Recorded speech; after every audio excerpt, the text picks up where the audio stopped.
বাংলাদেশের ডাকসু নির্বাচনে কারচুপি, একতরফা জয়ী জামায়াতপন্থীরা, খাতাই খুলতে পারল না খালেদা সমর্থকরা। বিতর্ক যেন পিছু ছাড়ছে না বাংলাদেশের। হাসিনা পরবর্তী জমানায় প্রথম ছাত্র ভোট, সেই ভোটেও উঠল কারচুপির অভিযোগ। ছাত্র নির্বাচনে জয়ী কারা? ঢাকা বিশ্ববিদ্যালয়ের কেন্দ্রীয় ছাত্র সংসদ ডাকসু নির্বাচনে জয়ী হল জামায়াতপন্থী ইসলামী ছাত্র শিবির সমর্থিত প্যানেল। সবচেয়ে আলোচিত সহসভাপতি ভিপি পদে জয়ী আবু সাদিক কায়েম পেয়েছেন 14,000 বেশি ভোট। সাধারণ সম্পাদক জিএস পদে জয়ী এসএম ফরহাদ পেয়েছেন 10,000-এরও বেশি ভোট। সহ সাধারণ সম্পাদক এজিএস পদে জয়ী মোহাম্মদ মহিউদ্দিন খান পেয়েছেন 11,000-এরও বেশি ভোট। সংগ্রহ করছি, আমার বান্ধবী আমি গিয়েছি আর ও ঢুকেছে, তো একটা আমার টেবিলে গেছে, ওখানে তো যে ব্যালট পেপারটাকে দেওয়া হয়েছে ওটা আগে থেকে ক্রস চিহ্ন দেওয়া আছে, মানে সভাপতি সহসাধারণ সম্পাদক এগুলো ঘটেছে।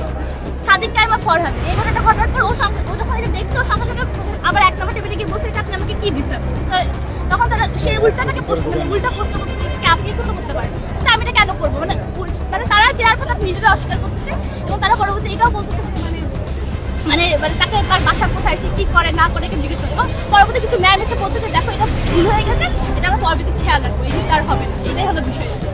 নির্বাচন ঘিরে অশান্তি কেন?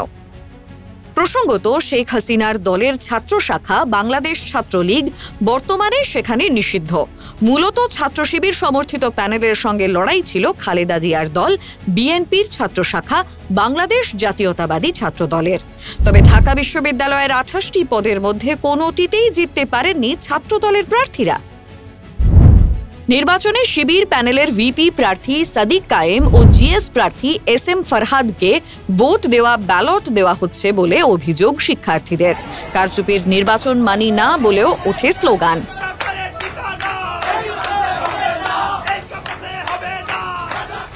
সংঘর্ষে জড়ায় শিবির বনাম ছাত্রদল। আজকে ব্যক্তিগতভাবে অভিনন্দন জানাই যারা ডাকসু নির্বাচনে জয়ী হয়েছে তাদের। এটাই গণতন্ত্রের রীতি। কিছু ত্রুটি বিচ্যুতি নির্বাচনে হয়েছিল, যেহেতু যাত্রা অনেক বছর পরে হয়েছে, কিন্তু ত্রুটি বিচ্যুতি ছিল। কিন্তু পত্রিকায় দু একটি পত্রিকায় দেখলাম যে ছাত্র শিবিরের প্যানেল জয়ী হয়েছে। তা আমি আপনাদের সামনে বলতে চাই, সাংবাদিক বন্ধুদের উদ্দেশ্যে বলতে চাই, আমার জানা মতে বাংলাদেশ ইসলামী ছাত্র শিবির ডাকসু নির্বাচনে অংশগ্রহণ করেনি। এই নামে এই ব্যানারে কোনো প্যানেল প্রদান করা হয়েছে কি না? তো পত্রিকা বিভিন্ন মিডিয়াতে এইভাবে আসছে কেন? প্রশ্ন সেখানে। আমরা বাংলাদেশ জাতীয়তাবাদী ছাত্রদল ব্যানারে দলীয় নামে ঘোষণা দিয়ে আমরা নির্বাচনে অংশগ্রহণ করেছি, আমাদের ছাত্র অংশগ্রহণ করেছে। অন্যান্য কয়েকটি দল, এমনকি ইসলামী ছাত্র আন্দোলন নামে একটি দল নামে করেছে, কেউ কেউ স্বতন্ত্র শিক্ষার্থী ঐক্য নামে করেছে, কেউ সমন্বিত শিক্ষার্থী সংসদ নামে করেছে, বৈষম্য বিরোধী শিক্ষার্থী সংসদ নামে করেছে, অপরাজেয় ৭১, অদম্য ২৪ নামে করেছে। কিন্তু যারা স্বনামে ছাত্র সংসদ নির্বাচনে অংশগ্রহণ করতে চায়নি, তার একটা উদ্দেশ্য তো অবশ্যই আছে। যারা আজকে জয়ী হয়েছে তাদের দেখলাম প্যানেলটা ছিল ঐক্যবদ্ধ শিক্ষার্থী জোট। সেই ব্যানারে যারা জয়ী হয়েছে আমি আবারও ব্যক্তিগতভাবে তাদেরকে অভিনন্দন জানাই। সবাইকে শুভেচ্ছা। আজকে ঢাকা বিশ্ববিদ্যালয়ের 105 বছরের ইতিহাসে প্রথমবারের মতো এমন একটি ছাত্র সংসদ নির্বাচন অনুষ্ঠিত হলো, যেটি অন্তর্ভুক্তিমূলক, গণতান্ত্রিক এবং প্রতিনিধিত্বমূলক নয়। পরাধীন পাকিস্তান আমলে, স্বাধীন বাংলাদেশে, গণতান্ত্রিক রাষ্ট্র ব্যবস্থায়, এমনকি সামরিক স্বৈরাচারের সময়েও ঢাকা বিশ্ববিদ্যালয়ে অনুষ্ঠিত প্রত্যেকটি ছাত্র সংসদ নির্বাচনে এখন পর্যন্ত প্রত্যেকটি ছাত্র সংগঠন সক্রিয়ভাবে অংশগ্রহণ করেছে।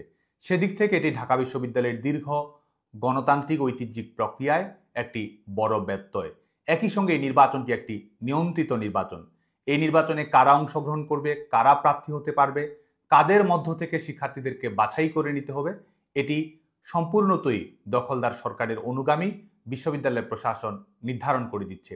বাংলাদেশের ছাত্র সমাজের বৃহত্তর অংশের প্রতিনিধিত্বকারী ছাত্র সংগঠন স্বাধীনতা এবং গণতান্ত্রিক আন্দোলনের পুরোধা ছাত্র সংগঠন। ডাকসুর সঙ্গে যেই সংগঠনটির ইতিহাস নিবিড়ভাবে জড়িয়ে আছে সেই সংগঠন বাংলাদেশ ছাত্রলীগকে, বাংলাদেশ ছাত্রলীগের অনুগামী শুভাকাঙ্ক্ষী শিক্ষার্থীদেরকে ঢাকা বিশ্ববিদ্যালয় কেন্দ্রীয় ছাত্র সংসদ নির্বাচন 2025 এর প্রক্রিয়া থেকে সম্পূর্ণ বাইরে রাখা হয়েছে। এর কারণে শিক্ষার্থীদের মধ্যে ক্ষোভ রয়েছে। এটি এ কারণে নয় যে বাংলাদেশ ছাত্রলীগের প্রতি সকল শিক্ষার্থী দায়বদ্ধ কিংবা অনুরক্ত, বরং এটি শিক্ষার্থীদের মর্যাদা এবং গণতান্ত্রিক যে বোধ রয়েছে সেটিকে আঘাত করেছে। কারণ বাংলাদেশের ছাত্র সমাজের বাংলাদেশ ছাত্রলীগকে বাছাই করার অধিকার যেমন রয়েছে, এবং একই সঙ্গে বাংলাদেশ ছাত্রলীগের বাইরে বিকল্প কাউকে বেছে নেওয়া কিংবা সমালোচনামূলক কর্মকাণ্ড থাকলে সেটির একটি জবাব দেওয়ার অধিকারও কিন্তু শিক্ষার্থীদের রয়েছে।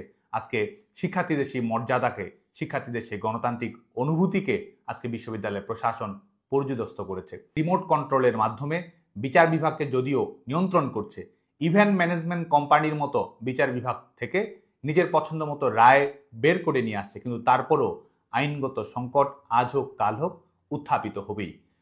যেই দুর্নীতির অভিযোগে কার্যত গণ আন্দোলনের জেরে পালা বদল হয়ে গেল প্রতিবেশী দেশ বাংলাদেশে, সেই কারচুপির অভিযোগই আবারও উঠল। হাসিনার ছাত্র শাখার দলকে নিষিদ্ধ করেও স্বচ্ছ নির্বাচন করা গেল না বাংলাদেশে। গলদ কোথায়? ব্যুরো রিপোর্ট, সংবাদ প্রতিদিন.in। ফলো করুন সংবাদ প্রতিদিন ডিজিটাল।